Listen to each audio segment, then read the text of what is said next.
Welcome to Fly on the Wall, a podcast where you have the opportunity to listen in on a live coaching conversation. Please make sure to like and subscribe. And now for today's episode. How can I serve you today, man? What's on your mind?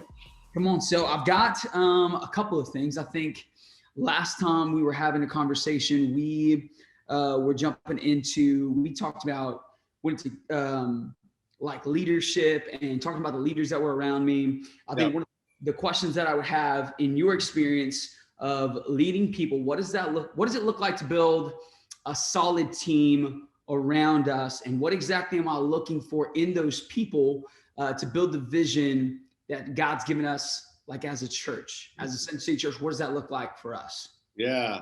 Well, I remember you and I were talking about that what we call a corporate average. Okay. So you're a high level leader. You and I've met several times. I met you a couple of years ago in Texas when I was speaking there, and that's where your church is.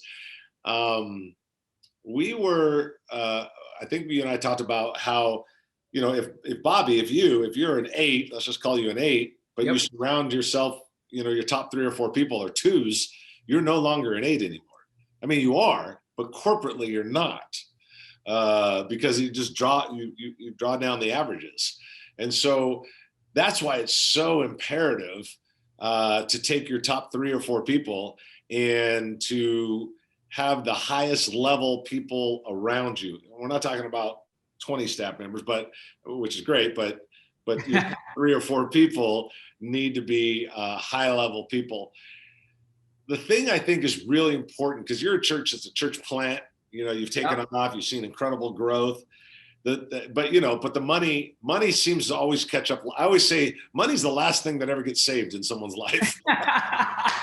Isn't that true? Hey, that is very true. For whatever reason. For whatever reason. We're not going to give this to Jesus yet. Oh, no. We're ready for everything else.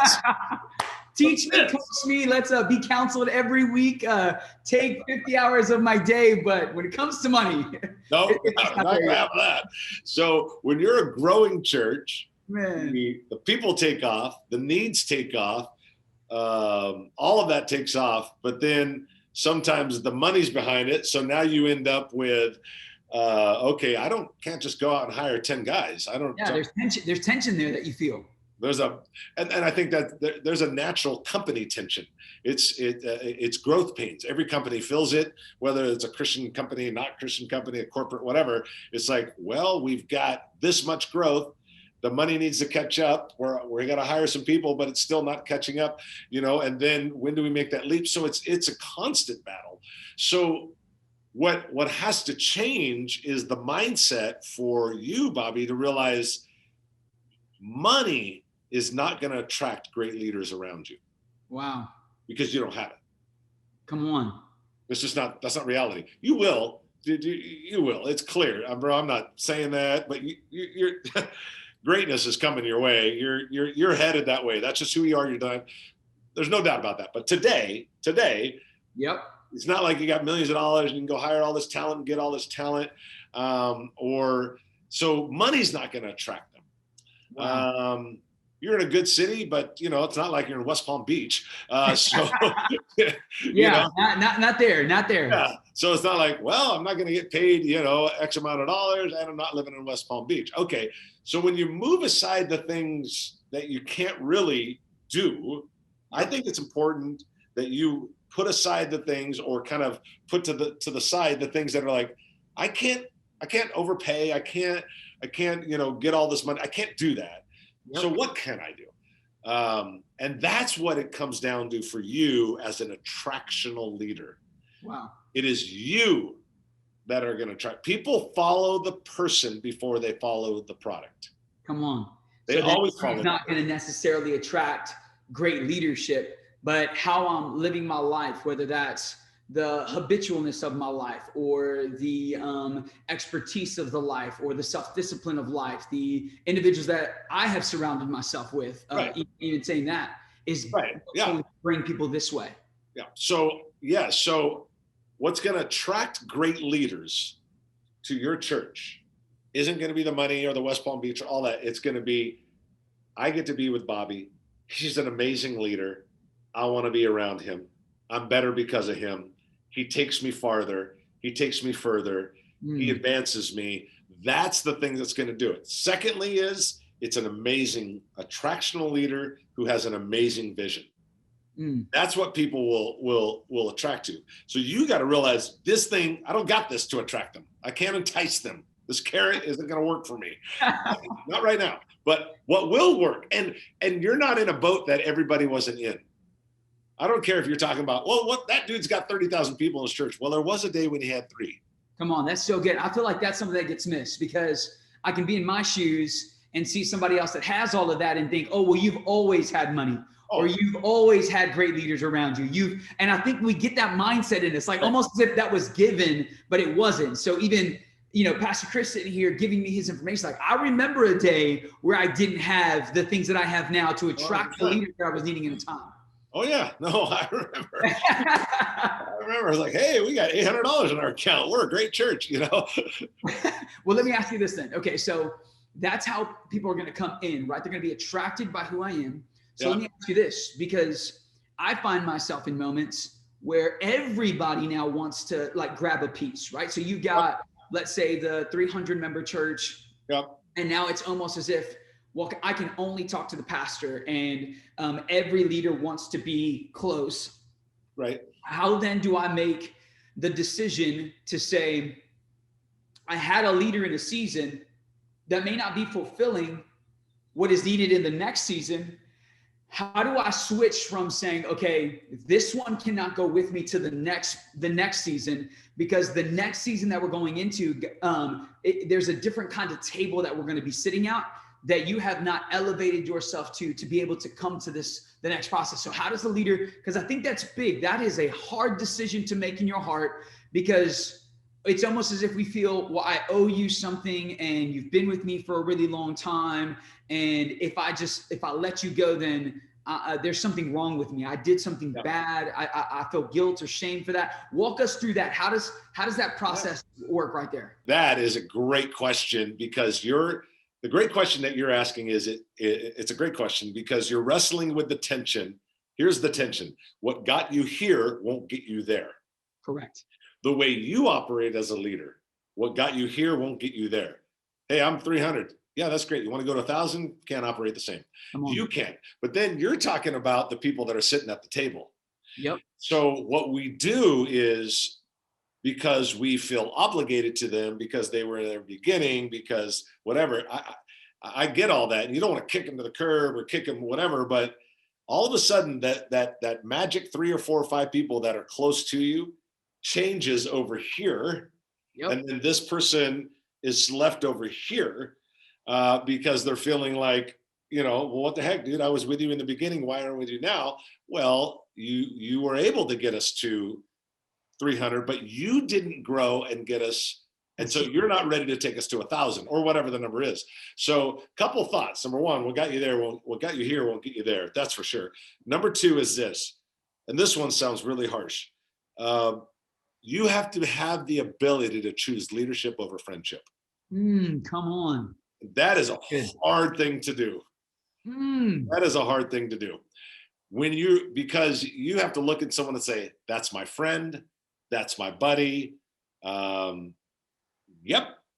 But he doesn't know how to climb this high. Yep. Or he didn't train, or he hasn't worked hard enough to keep up, or whatever the reason is. Good. And then what we end up doing is we hang on to our little golf buddies over here that we built the church with. Yeah. And then we're like, yeah, but now we're playing in the Super Bowl.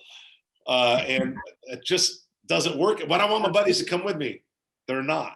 And that is a very difficult thing to do. Here's one thing I would encourage you to do is have the honest conversation before it happens. So, for instance, I was with a team a while back on the East Coast doing some coaching for a church. And I was with this team, and it is so clear where they're headed. I mean, they're just going, they're just taking off. It's just clear. And I told them, I looked at the staff and I said, you need to understand, you'll either grow or go. But one of two is going to happen. Good. That's good. Now, that is up to you. in about a year or two, you're going to blame him. And I pointed at the lead pastor. You're going to blame him. He doesn't care. Why did he throw what he just hires, that's all he cares about is it. You're going to do that. You're going to blame him. But I'm telling you now, you can get ready for that. You can be that leader that gets there, but that's going to be up to you. And that is a difficult place for pastors to be in. So my encouragement to you would be, one, you're facing a tension that everybody faces. Two, you got to realize that they are what got you here won't get you there. That you can't choose the friendship over the leadership. You'll always lose that way. Doesn't mean that you're mean. And then thirdly is, whenever possible, have the honest conversation in advance. Hey, team, I love you. I want to go to 1,000, 2,000, grow, multi, whatever it is your vision is. But to go there, we're playing JV right now. Come on. And I love how I think in the way that you've taught it to me, and the way that it's kind of sat with me and understood is I can abdicate the shame and guilt because I gave you the opportunity. It was laid out in front of you. The opportunity is there. I want you to come, but you're the one that opts out. You're the one that chooses That's right. to not go with me as we're training, as we're equipping, as we're growing. That's right. 100%. So I think to be unclear is to be unkind. I always say that. And so people are like, well, that's a tough conversation. I'm like, that's a lot easier conversation than on this side. Yep. Hey, we're done. Well, because you're giving them a chance. Good. You're like, I want you to go with me, Tom, or whoever the guy is. And I want you to go with me. And man, I want to climb the hill together, but I can't just hang on to buddies if they're not willing to grow with me. So a year from now, or 2 years from now, or 6, or whatever it is, I don't want to have that conversation with you, man. So Please get coaching. Please develop. Please grow. Please understand what it means to be a leader. Please read books so that as we grow, you grow with us. That's good. And I think some people look at it as a mean conversation. I think it's an honest conversation. It's a good conversation, one that needs to be had with those that are following, so they know where you're going all at the same time. Hey, this is where I'm headed. This is where I'm headed. So and so it's like, that's an honest conversation. And then people say, well, that's a tough conversation. I'm like, that's a lot easier than you're out. Yeah. Hey, one day just randomly coming together and saying, hey, you're no longer going to be with us. And I think this leads me to my second question, because what I'm hearing is I need to have the open and honest conversation with the team.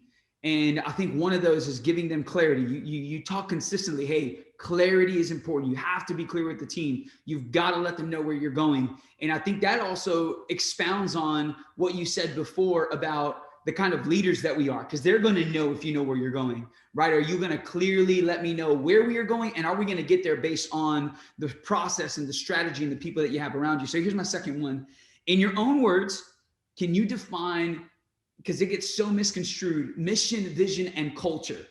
And then maybe like an order to that, because as you speak about this team, they need to know mission, vision, and culture, but I don't know if it's consistently talked about within teams, because then programs come out and we start focusing on other stuff and we no longer are focused on where we were originally headed, and we get lost in numbers and data and all this other stuff instead of being focused on where the ship should be going.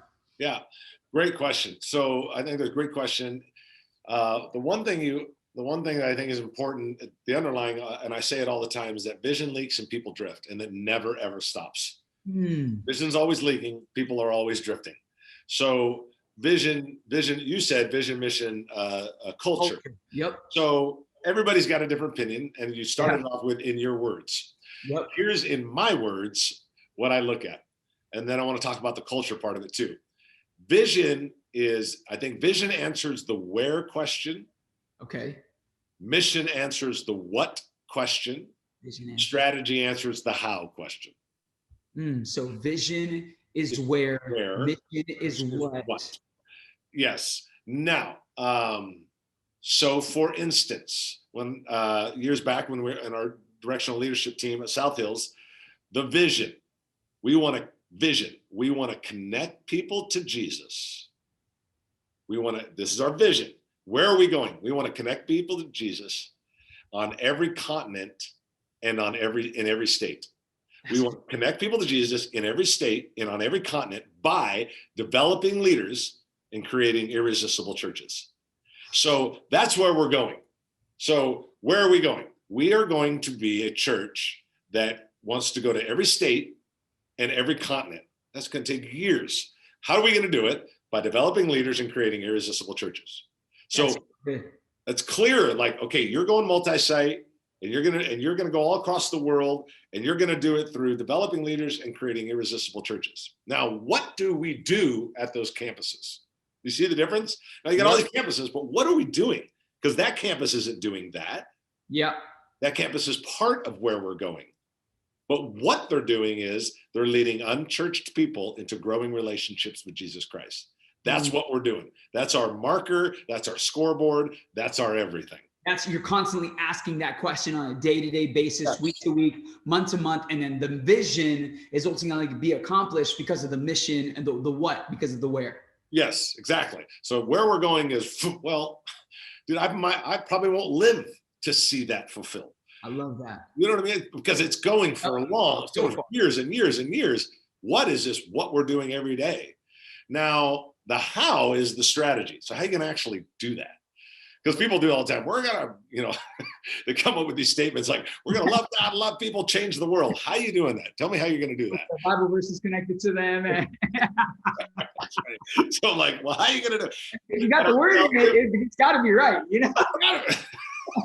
But I get people all the time. They're like, they get stumped on the how question. Like, how are you going to actually do that? And they're like, oh, well, that's where everybody gets stumped. So that's a whole different strategy topic. So vision is where, strategy is, mission is what, strategy is how. Now you're talking about culture. Let me ask you a follow-up question. Are you talking about the culture inside of the church, or are you talking about the culture inside of the team? I'm going to say the culture within the team. Culture within. Okay. So now we're talking about culture. I think that here's the thing. Culture is is both a combination of what you promote and what you allow. Okay. Culture is always a result of what you promote, but also what you allow. So promotion meaning who I'm allowing to work up through the ladder, those that I'm raising up. Is that what you mean? Yeah, like, okay, we're promoting it. We talk about it. We celebrate it. We make heroes from the people that are doing it. Like, it is clear, like, hey, we want to give a big shout out to one of your staff members, Joey, who's, man, the guy's crushing it with excellence, man. He's killed it. Okay. And you're reinforcing this excellent value. You're reinforcing this culture of excellence because you're promoting the guy that's doing it. You're making a hero out of the guy that's doing what you want everybody else to do. You're promoting it. What you allow also, now that's the other side of that.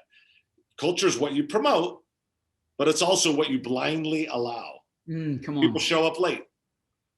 Then you allow that. You allow flakiness. You allow lateness. You allow not following through. You allow lousy communication. I text and 2 days later, the guy texts me back.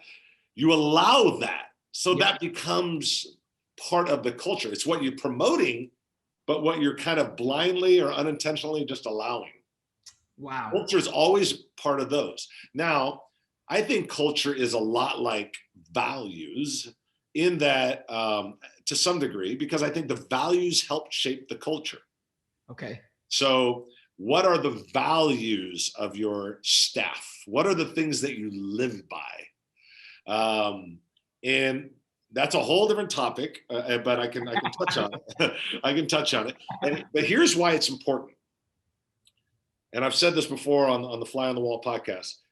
Always remember, Bobby, that your values, like, we don't allow that here. This is who we are. This is what we do. This is what we don't allow. Okay. Values and that culture, when you say we don't allow this and we don't allow that, what you're talking about is you're talking about guardrails. Yeah. Okay. It's the idea of the river. The power of the river is in the riverbanks. Love that. The power of the river. In the flow. Hey, this is what it looks like right here. Don't go outside this. Right. People say, well, it's what we allow and what we don't allow, what we do and what we don't do. This is what, as Pastor Bobby and the team, this is who we are, this is what we allow. People would say, is that rules? That's guidelines. Yeah, but hold on a second. Because those guidelines, they're like riverbanks. Now watch this. The power of the river, the raging river, is in the riverbanks. Watch this. Watch this now. Without the riverbanks, the river just becomes a pond. Oh, I love that. Stale, not moving. The water comes out. Momentum stops. Yep. Everything stops when this. So the power of the river isn't the water. It can be just a pond. The power of the river is the riverbanks. That's what makes it powerful. So now we're creating these guidelines at your church going, okay, the culture is driven by this value that says we do things with excellence. We have the Matthew 18 moments. We never gossip. This is who we are. This is who we are. And it becomes that. Now you can make up values and throw them on a wall and they never get lived out. Which I think we can all say has happened to us at some point or another. So it's really good. It looks great. It sounds great. No one's doing it. But so how do you get what's written on the wall lived out down the hall? How do you actually get that to happen? That's good. You got to reinforce it. You got to make heroes out of the people that are doing it. You got to talk about it. You got to say in a staff meeting, hey, what is one thing you did that reinforced a value this week? Well, we have a value of whatever. Oh, that's awesome. We have a value of whatever. Okay, 5 minutes on it. It doesn't matter, but you're reinforcing it. But then you're also calling people out when they go out of the river. It's almost like you could almost like have a meeting. Let's say that I was a staff member or I was the lead pastor and you're the staff member and you did something that maybe you shouldn't have done. I'd be like, Bobby, look, man, you're my worship pastor, whatever. And I kind of can point to the values and go, number 3, that's not who we are, man. Like what we're doing isn't aligning with, you got to constantly be coming back to it. The riverbanks have constantly got to be there. That's what creates the power. And now would you say as someone planting the church, leading the church, being a lead pastor, that is a responsibility we have to make sure that the riverbanks are where they need to be. We're going back to, I'm living it out. I'm reminding them, I'm carrying that language of the river. Hey, this is what it looks like. And I'm also the chief letting everybody know, hey, that's not what we're doing. But then also reminding the staff that they need to do the same with others as well. Like, hey, you have that responsibility as I've given it to you. Yep. Because culture is always created at the top and supported at the bottom. So when you create it at the top with your team, it ultimately will move down. It doesn't mean that you encourage them to move it down. You help them move it down, but culture is like a river. It'll just cascade down to the bottom. Culture is created at the top, supported at the bottom. Let me give you one more thing. If you give a chance to, if I was with your team, this is what I would say to them. I would talk about the riverbanks, or use that example. I would talk about like, this is who we are. This is what we want to live by. It's really, really what you're saying is, you're creating, I mean, there's 3 kind of values. I don't want to get in, but there's aspirational values, core values, and accidental values. So what you're saying to them is, hey guys, these are our aspirational values. We're not all excellent. We're not all Matthew 18. We're not all having the best attitude in the world, but we're striving for it. And we call each other out when we're not there. People say that's our values. It's like, no, that's actually aspirational values because you're not really there yet, but you're trying, Yeah. No one's, it's like someone says at the church, we value the word of God. That's an aspirational value. No, it's not. Yes, it is, because not everybody in your church does. Good. So we're trying to get there, but it's aspirational. And if I was doing a talk on values with your team and kind of creating your aspirational values, I'd finish it out with accidental values. Accidental values. Hey guys, here's accidental values. The things that we've done accidentally, or the things we've allowed accidentally that doesn't help our organization. It hurts it. Good. We've allowed it. We've chosen friendship over leadership. We're as a group, for some reason, we've got in the habit of not having the difficult conversation. We've gotten in the habit, like, just fill in the blank. What have we accidentally has become an accidental culture, an accidental value that somehow we all have just kind of become that, and that somehow has been acceptable. Let's get honest on a whiteboard on our accidental values, because we got to stop those. Here's what we got to aspire to. but here's what we're accidentally doing. We didn't mean to, we just kind of got there, that we got to stop to. This is done. Aspirational values, accidental values. So good. Yeah. Let me ask you this. So, gosh, we could trail into so many things. I have so many questions, but we're gonna keep going. One of the things that I'd like to talk about, and it's something that you've told me time and time again, about coaches. And you talk about it a lot, and I feel you're definitely an advocate for coaching. And 100%. I think in my life, as we started, and I've shared the story of how ACC came to be, I was very autonomous. I didn't have a coach, didn't have leadership over my life, not even counsel. What moment in your life, whether in church planting or in the realm of leadership, I mean, you've authored so many books, you've planted plenty of organizations, you've built things from the ground up. Why is coaching so important? Why, what specific moment in your life, Pastor Chris, did you feel this is why I need coaching, and this is why I've become an advocate for coaching? Yeah, that's great. About 12 years ago is when I got my first coach, and I honestly think, and I have 3 of them, and he's still one of mine. I've had him for 12 years. People say, well, you know, why do you have the same guy for 12 years? I go, well, when I catch up to him, I guess he can't be my coach anymore, but I'm still trying to catch up. He's always a step ahead of me. He is so good. And I love him. He's just got amazing wisdom. And that's my friend, Dan Ryland. He's the guru of leadership. And anyway, how does that connection happen? Well, here's how it happened. I saw him at a conference. Does it sound familiar? Like you and I? At a table talk, was it? You know? Yep, 100%. I saw him at a conference, went up to him during the break and thought, man, this guy's got some wisdom. I said, I need more of your time. How do I get it? Honestly, 12 years ago, 13 years ago, coaching wasn't like a word that we used as much. So I wouldn't say that the epiphany was the word coaching. It was more of, I need to spend more time with that guy, because that guy is so much farther ahead than me and has so much wisdom. And here's the thing. I can't have that level of conversation with these people over here. They don't think that way. They haven't been down that path. They're not that far along. He is. And so I realized, I went up to him, how do I get more of your time? And then it just turned into once a month we would get on the phone and I would just be like, okay, here I go. And he told me right up, he goes, don't come without questions or otherwise it's a waste of my time. And so I just started asking questions, and then it just kind of formulated, and then coaching became a thing. I started calling him coach, and now I have 3 coaches for 3 different areas of my life. I realized it when I looked at him and I thought, man, this guy's pouring out wisdom. I realized when I got off the phone with him first time, how much I learned in 30 minutes. Wow. How much farther he is ahead of me, how much wisdom he has, how much of a thinking partner he is to me that no one else can be. I love that thinking partner. It's true. And I think when you and I get together, that's what I feel like I am for you. I'm a thinking partner. 100%. For the vision, for the further ahead.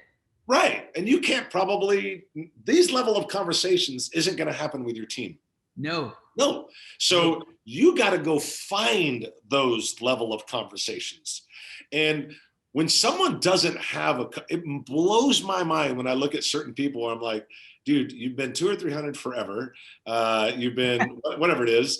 You don't get any coaching. You read a book once in a while. I'm like, you need on somewhere. Yeah. You need this conversation. Yep. This is what you need. Bobby needs this on a regular monthly basis. Or I'm telling you, you'll row across the thing, but you won't row as fast. You'll row a lot faster if I'm in the boat with you. You won't row the channels. Yeah. You know where to go. You'll have, I love that. So wisdom, the idea. So I would say 12, 13, 14 years ago, I have this conversation with him on the phone and I'm like, man, this guy knows more than me. And I didn't put it under the label of coaching, but I was like, man, this guy knows more than me. How do I get into his wisdom? What do I do? And it just started taking off from there. I would tell everybody, I don't care who it is, find someone. I'm not talking about a spiritual coach. Everybody's got some mentor that was a professor at their university. I'm not talking about that. I'm talking about a guy that's like, can challenge you, can talk about leadership, development, conflict, staff, tensions in the staff. That's the stuff you need, man, so that you don't get stuck. And then secondly is, how can you tell your team to grow if you're not seeking out coaching? That's good. I think there's a power when you're able to say in your staff, yeah, I was on the phone the other day with my coach. You're right. 100% right. I think they're like, whoa, this guy doesn't stop growing. Yep. And you have to be able to say that as a leader. At least I think you do. Hey, I got a time for one more question. Let's fire one more. And then one more. Okay. Well, I actually want to stay in this one then. And here's what I want to ask, because it just clarifies so much. So you're saying 12 to 13 years ago, where were you 12 to 13 years ago? Were you hitting a barrier? What were you doing? Where was South Hills at? Is it Campus One? What did that look like for you to even recognize, okay, I see this man. I know this man is conference. I don't know if he had already planted churches. You could kind of see yourself in him in a way further off. Where were you currently that gave you that epiphany to say, I need this, I need Dan Rodney in my life? One, I would say that I've always had a hunger. You and I are very similar. High energy, hunger, want to grow, want to develop, don't want to get stagnant, don't want to become a pond, I want to be a raging river. So I've always had that. I've had that since day one, and I hope to have it until the day I die. I would say when I look back at it, and I think we're probably around 500-600 people, 700 people, somewhere around there. Maybe, I don't know, probably a little bit more, probably around that 700-800. And I do remember between 750 and 1,000 being very stuck. I was like, why can't we break this? And it's at that time that I happened to attend a conference, had an incredible lunchtime conversation with this guy, or break, whatever it was. And then it turned into a phone call. I just remember feeling a little stuck and feeling like, hey man, I really need some help. I need someone that's already been down the road and I'm not there. And how do I get there? What do I do? What I think guys do is we make the mistake, Bobby, is we seek out the help when we're stuck. Well, getting stuck, here's the problem with getting stuck. The longer you stay at a number, the harder it is to break, because it's like cement. It's drying. So then I'm stuck. Year 1, year 2, year 3. Hey, coach, help me. It's like, you've been in cement for 3 years now. Wow. How about having a coach, not only when you're stuck, but when you're blowing it up, dude? When you're going like, dude, like right now I'm coaching a guy who is having enormous success post-pandemic. His church before pandemic was probably around 1,400. Last week, he had 2,000. Wow. And he's going from 14 to 16 to 18. And bro, I was on the texting this morning. I had a coaching call with him yesterday. I'm like, okay, your structure's all wrong. You're too involved in the details. We got to move you up. We got to take your team members, move them over here. This becomes a staff. That becomes a DLT. You got an executive team. You function over here. So like, I'm working with him like, okay, you're at 2,000. We got to get you to 3,000. He is blowing it up, but he's going, still don't know what 3,000 looks like. How do I get there? Constantly asking questions. He's right. Some guys are like, I need help when I'm in the cement. I'm like, no, you need help every day. I don't care if you went from 2 to 500 in 6 months, you still need help. Because stuck's coming, buddy. It's coming. And so get coaching so you don't experience the stuck. That to me, coaching is staying ahead of the bell curve. That's good. There's a bell curve, it's like we're grow. And then you want to catch it before it does this. Yep. I'm like, how about we just do this? And we don't get that bell curve of, I got stuck for 4 years and now bro, every week we have that through church group. I've been stuck for 5 years. I'm like, and now you're calling like, so my encouragement, like you get the attention you're supposed to, or but my encouragement to you is like, you've blown it up. You've done amazing in a very short time. If you go from 300 to 900 in 8 months, nowhere in that path do you not need a coach. You keep needing them. Well, I'm blowing it up. I'm already at 2,000. Still need them. And I love that. I was on the phone with a buddy of mine who runs 15,000 in his church. Right? We're doing a Zoom call. Not a Zoom call. We're on a phone call. And he goes, hey man, gotta go. Gotta get ready for my coaching call. I go, who are you coaching? He goes, oh no, I'm not coaching, buddy. I'm getting coached. I'm like, dude, this is about 4 years ago. I go, you went from 12,000 to 15,000 last 12 months. I didn't tell him this, but I'm like, and he needs it. What makes us think we don't? You get it when you're stuck, but you get it before you're stuck, and you stay in it for all of your life. When do you wake up and go, yeah, I don't need any more coaching, I'm good? Like, I just got it. Those are the ones that are stuck. Exactly. I'm like, dude, you need it every day until you're dead. That's just the way it is, man. But here's the thing, and I'd encourage you to do it too, my friend. Consistency. Everything you want is waiting for you on the other side of consistency. Like, hey, we're going to be monthly. We're on the call because I'm hunting down Chris. I'm hunting down my coaches. Same thing with me. Because when your team sees that, you start creating this culture, and then you won't get into that stuck pattern. Because right now we got to get you to over 5. That's the next thing. Okay, well, let's work hard and get over that. And then if you go from 5 to 1,000 in like record time, you still need coaching. Yep. You still need help. So, hey man, I got to cut this down, but because I got to jump on another call, but always great talking with you, Bobby. I'm proud of you, bro. You're an amazing leader. Keep up the good work. Chris, we love you. Thank you so much for your time. Love you, bro. See you, man. Bye-bye. Thanks for stopping by today. We hope you enjoyed it. Don't forget to like, subscribe, and to be on the lookout for more podcasts from Fly on the Wall. See you next time.